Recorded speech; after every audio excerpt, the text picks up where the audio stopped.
I'm going to be talking about a construct that we've identified in a series of studies working with parents of children with incurable cancer.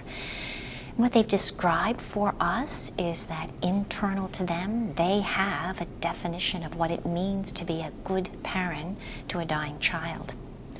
Each parent has this definition. It's unique to that parent, although there are some aspects that seem in common across parents.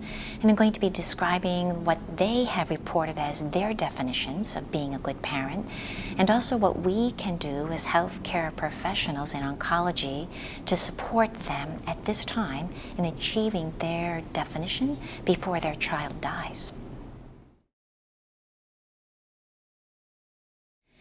I think there's a number of elements that they have described. One, making sure that their child knows that their child is loved, and particularly by them before the child dies. Making sure that they have done everything that they possibly could have done. Being sure that we regard their faith, if they are people of faith, as they achieve their definition.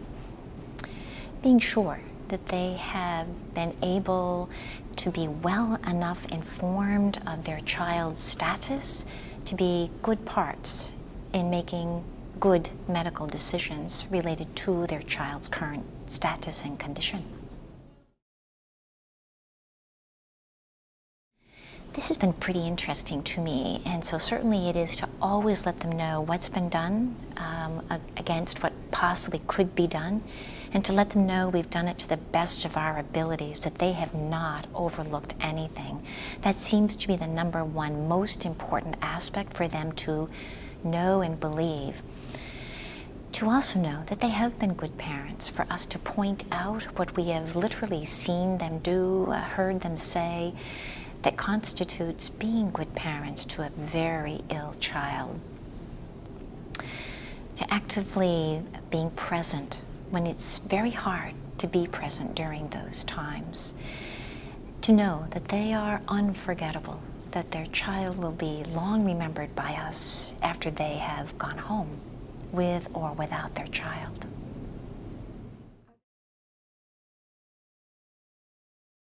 Being a human presence, it's not requiring lots of extra resources.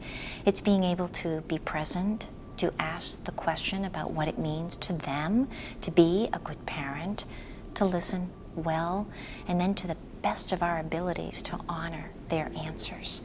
So not a lot of extra resources being needed, just being very human and being very present.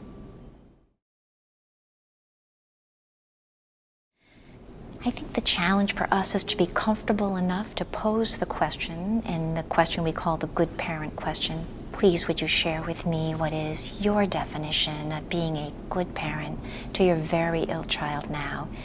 It's trusting that you can hear the answer and act upon it. In addition, I think it's the emotional attachment that we too have to this very ill child and to the child's family, and trying to remain supportive of them while also grappling with our own emotions.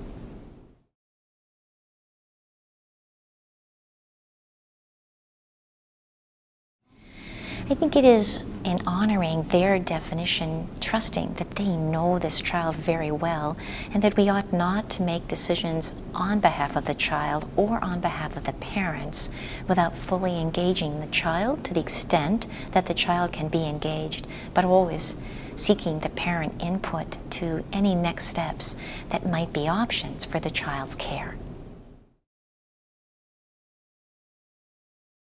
It is indeed to believe that each parent has that definition within them, that the parent is able to articulate that if we are able to listen, to know that this definition is so important to the parent that they will prioritize it above other relationships, to know that we can hear their definition and to act upon it, and that if we are able to do so, we position the parent to have better health and family well-being outcomes if indeed we act upon their definition.